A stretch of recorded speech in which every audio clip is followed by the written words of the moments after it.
Hello students, good morning.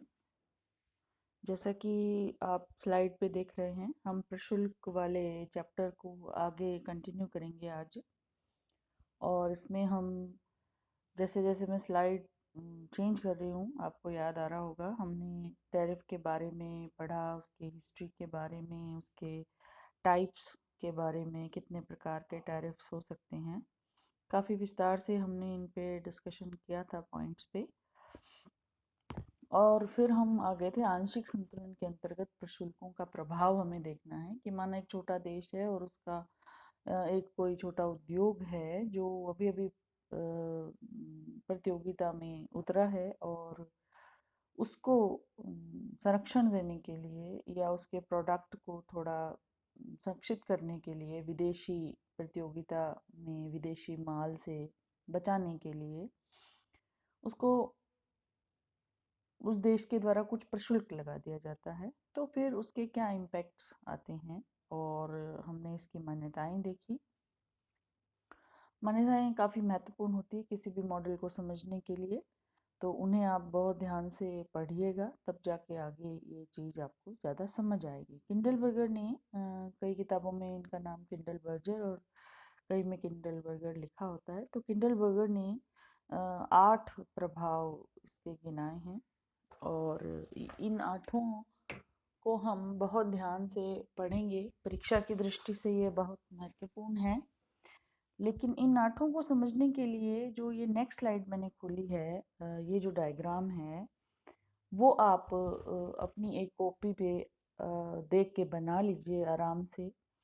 कोई जल्दी नहीं है, बहुत अच्छे से बनाइएगा। जो पॉइंट्स इसमें दिए गए हैं एक्स एक्सिस वाई एक्सिस पे, जो चीज़ें हमने ली हैं वो एज इट इज़ बनानी है आपको, ताकि जब हम इसकी स्लाइडें बदलेंगे और अन्य प्रभावों की चर्चा तक जाएंगे तो बार बार मैं इस स्लाइड तक नहीं आऊंगी। आप अपनी कॉपी में आपने जो भी डायग्राम बनाया है उसके माध्यम से जब हम स्लाइड पे आठों प्रभावों के बारे में डिस्कस करेंगे, आप अपनी कॉपी पे इस डायग्राम को देखेंगे। क्योंकि इसमें जो भी पॉइंट्स दिए हुए हैं, जो एरियाज दिए हुए हैं, कुछ ट्रायंगल बने हुए हैं, कुछ स्क्वायर बने हुए हैं। जैसे इसमें एक स्क्वायर है BFEC, है ना, इसका एक अलग अपना प्रभाव बताएगा जब हम नेक्स्ट डिस्कशन करेंगे। दो ट्रायंगल, जो छोटे वाले ट्रायंगल है ABF और CEH, ये ट्रायंगल है ना। तो इस तरीके से आप इस डायग्राम को अच्छे से बना लीजिए। बनाने में क्या ध्यान रखना है वो मैं आपको बता देती हूँ। एक सप्लाई कर्व है, एक डिमांड कर्व है इस देश के उस उद्योग का जो यह वस्तु पर्टिकुलर बना रहा है, ठीक है। उसका सप्लाई कर्व TS है और डिमांड कर्व RD है, जो कि दोनों एक दूसरे को G बिंदु पे काट रही हैं। लेकिन इसकी जो सप्लाई है वो OP प्राइस पे OQ है, खुद के उद्योग की, ठीक है। यानी उसकी सप्लाई सिर्फ उतनी ही है देश में OQ तक, जबकि देश में इस वस्तु की डिमांड जो उसकी है वो OQ1 तक है। सप्लाई कर्व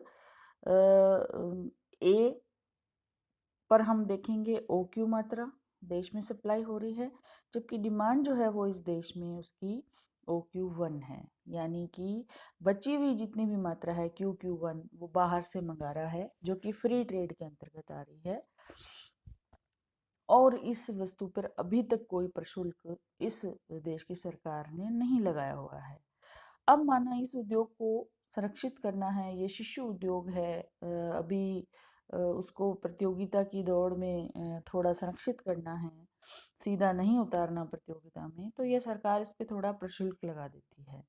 जो जो दो पड़ी हुई रेखाएं हैं PW और P1W1, ये दोनों रेखाएं विश्व पूर्ति रेखा, जो कि हमने मान्यता में देखा है कि विश्व पूर्ति रेखा परफेक्टली इलास्टिक है, वो रेखाएं हैं। एक प्रशुल्क से पूर्व की रेखा है जहां OP प्राइस निर्धारित है, जिस पर ट्रेड किया जा रहा है QQ1 मात्रा का, ठीक है। क्योंकि OQ मात्रा वो घर में उत्पादित कर रहा है, जो कि उसके सप्लाई कर A बिंदु पर टच हो रहा है, वो लंब AQ। जब प्रशुल्क लगा देता है यह देश अपने इस प्रोडक्ट पे के आयात पे PP1 मात्रा में, माना शुरुआत में वो PP1 मात्रा पे टैक्स लगाता है, तो विश्व पूर्ति रेखा ऊपर की ओर सरक कर PW से P1W1 हो जाती है। तो आपको इसी तरीके से इसको समझते हुए बनाना है।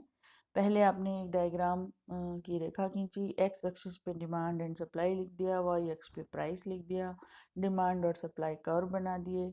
उसके बाद दो पड़ी हुई विश्व पूर्ति रेखाएं बना दी, PW P1 W1, और फिर इसको जितना मैंने समझाया है उतना आपको समझ आ गया होगा। अब हम पुनः पीछे की स्लाइड पे चल रहे हैं, जहां हमने पहला प्रभाव देखा था संरक्षणात्मक अथवा उत्पादन प्रभाव। निश्चित रूप से यह प्रशुल्क इस देश के द्वारा इस उद्योग की वस्तु जो कि आयात हो रही है उसकी जैसी की जैसी वस्तु हमने मान्यता में लिया है कि वस्तुएं पूर्ण प्रतिस्थापक है। विदेशी वस्तु जो आ रही है और जो घर में बन रही है ये दोनों सेम वस्तुएं हैं, यानी कि उपभोक्ताओं को इस एक के बदले दूसरी भी दे दी जाए तो वो इस्तेमाल करेंगे। 19-20 का फर्क हो सकता है, जैसे कि हम माइक्रो में भी पढ़ते हैं पूर्ण प्रतिस्थापक वस्तुओं में 19-20 का ही अंतर होता है, बेसिकली वो वस्तुएं सेम ही होती हैं। तो संरक्षणात्मक और उत्पादन प्रभाव ये बताता है कि कोई सरकार अपने इस उद्योग को संरक्षण देने के लिए प्रशुल्क लगाती है। उसके दो उद्देश्य होते हैं, एक तो बाहर से आने वाले आयात को कम करना और दूसरा घर पर बनने वाले वस्तु के उत्पादन को बढ़ाना। तो यही दोनों प्रभाव हैं जो कि हम पहला अध्ययन करेंगे इस डायग्राम के माध्यम से। डायग्राम आपने कॉपी पे बना ही लिया है।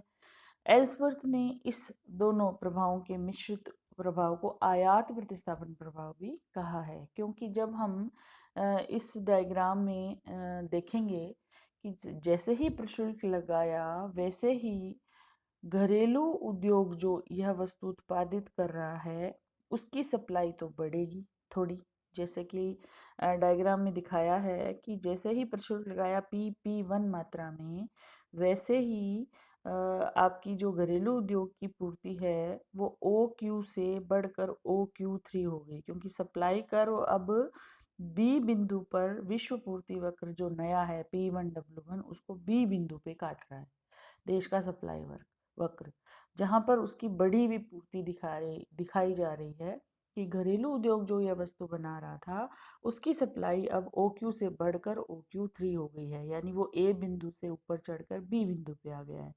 लेकिन विश्व पूर्ति वक्र पर हम देख रहे हैं कि जैसे PW पे वो H बिंदु पे था, है ना, सप्लाई जो बाहर से आ रही थी H बिंदु पे, लेकिन अब वो C बिंदु पे सिकुड़कर C बिंदु पे आ गई है। यदि X अक्ष पे देखें तो बाहर से आयात होने वाली मात्रा जो है वो कम हो गई है, एरो भी लगा रखा है मैंने घटते हुए क्रम में, कम हो गई है, और जो है डिमांड वो है वो घट गई है Q1 Q2 मात्रा में। कौन सी डिमांड? बाहर से आने वाली वस्तु की। निश्चित रूप से बाहर से आने वाली वस्तु अब महंगी हो गई है, ओपी की जगह OP1 प्राइस हो गया उसका प्रशुल्क की वजह से, इसलिए उसकी डिमांड घट गई है। और जो डिमांड कर्व जो है वो नया विश्व पूर्ति वक्र P1W1 को C बिंदु पे काट रहा है, जहां नीचे मात्रा जो है वो OQ2 निर्धारित हो रही है। इट मीन्स QQ3 मात्रा सप्लाई बढ़ी है घरेलू आयात प्रतिस्थापक उद्योग की, और Q2 Q1 मात्रा घटी है, जैसा कि एरो दिखा रहा है जो मैंने पेन से बना रखा है। मात्रा घटी है जो कि बाहर से आयात हो रहा है, क्योंकि इस उद्योग को संरक्षण देने के लिए सरकार ने PP1 मात्रा में क्या लगा दिया है? टैरिफ लगा दिया है, कर लगा दिया है, जिस वजह से संरक्षण भी मिल रहा है इस उद्योग को और उत्पादन भी उसका बढ़ रहा है। इसलिए ये दोनों प्रभाव जो हैं वो इस देश के लिए पॉजिटिव साबित हो रहे हैं। तो ये जो नेक्स्ट स्लाइड है ये इसी का वर्णन है जो मैंने आपको अभी समझाया है। यदि इसको वापस से रिवाइज करना है तो मैं फटाफट पढ़ देती हूँ। डिमांड और सप्लाई, मांग और पूर्ति वक्र है। आरंभ में PW विश्व का वस्तु का विश्व पूर्ति वक्र है। प्रशुल्क से पूर्व की कीमत OP है। कीमत ओपी पर घरेलू पूर्ति OQ है, मांग OQ1 है। डिमांड एंड सप्लाई गैप जो है QQ1 वो जो है विदेश से वस्तु के आयात के द्वारा इस गैप को फिल किया जा रहा है, पूरा किया जा रहा है। यदि आयात पर यह देश प्रति इकाई PP1 मात्रा में टैक्स या प्रशुल्क लगा देता है तो वस्तु की प्राइस जो बढ़कर है OP1 हो जाती है। विश्व पूर्ति वक्र उसके अनुसार तदनुसार ऊपर की तरफ सरक कर P1W1 हो जाता है। बढ़ी हुई कीमत पर मांग OQ1 से घटकर जो विदेशी आयातित वस्तु की मांग है वो OQ1 से घटकर OQ2 हो जाती है, जबकि घरेलू पूर्ति जो है वो बढ़कर OQ3 हो जाती है। इस प्रकार आयात प्रतिस्थापक वस्तु का जो घरेलू उत्पादन है वह बढ़ जाता है QQ3 मात्रा के बराबर। ठीक है, तो ये मैं आपको पहले भी समझा चुकी थी, दोबारा भी रिवाइज हो गया है। मेरे ख्याल से अब आपको समझ आ गया होगा। पुनः इस पॉइंट को हम कंटिन्यू कर रहे हैं। यह संरक्षणात्मक प्रभाव, उत्पादन प्रभाव अथवा आयात प्रतिस्थापन प्रभाव है।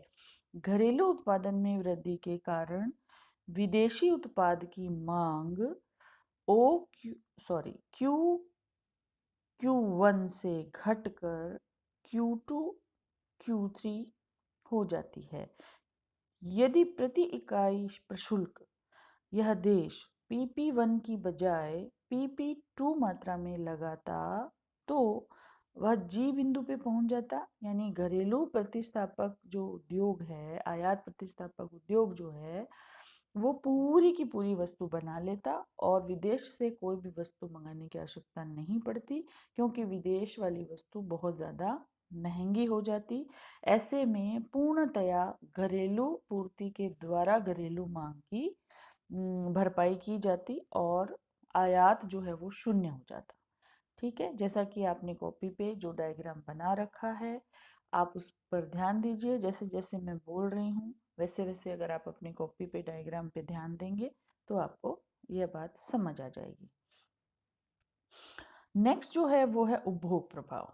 तो उपभोग प्रभाव में जैसा कि हम देख रहे हैं, समझ रहे हैं कि उत्पादन के हिसाब से तो देश को लाभ हुआ, क्योंकि घरेलू उद्योग को संरक्षण मिलते ही वो ज़्यादा उत्पादन करने लग गया, क्योंकि उसकी विदेशी प्रतिस्पर्धा कम हो गई, क्योंकि बाहर से सामान मंगाना कम हो गया।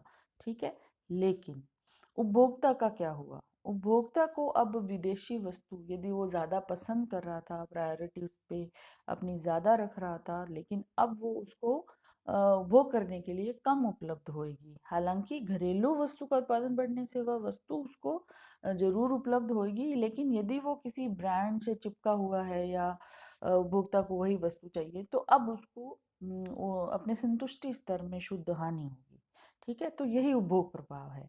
अब मैं इसको जो स्लाइड आपके सामने खुली है उसमें पॉइंट टू पॉइंट आपको इस डायग्राम में कैसे देखना है कि उपभोग की हानि किस तरह हुई वो आप देख लो।